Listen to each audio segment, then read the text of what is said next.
কেমন আম দিতে চাচ্ছি আপনারা নিঃসন্দেহে ভিডিওতে একটু দেখে নেবেন। এর মধ্যে আমাদের পেজটাকে একটু লাইক কমেন্ট শেয়ার করে ফলো দিয়ে আপনারা পাশে থাকবেন, তাহলে আপনাদেরকে আমি সুন্দর সুন্দর ভিডিও দিতে পারবো এবং কি আপনাদেরকে ভালো ভালো আম খাওয়াতে পারবো।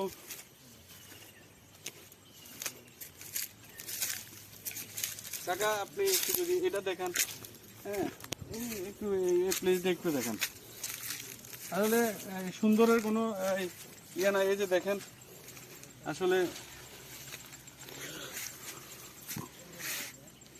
বাগান করতে হলে এমনভাবেই আপনারা বাগান গড়ে তুলতে পারেন। তো আসলে আরও পাবেন ভিডিও আপনারা। সেই পর্যন্ত পরবর্তী ভিডিও পাওয়ার আগ পর্যন্ত সুস্থ নিরাপদ থেকে সুস্থ থাকুন। আমার জন্য আপনারা একটু দোয়া রাখবেন যাতে আমি আপনাদের মাঝে এই আম ভালোভাবে পৌঁছাই দিতে পারি।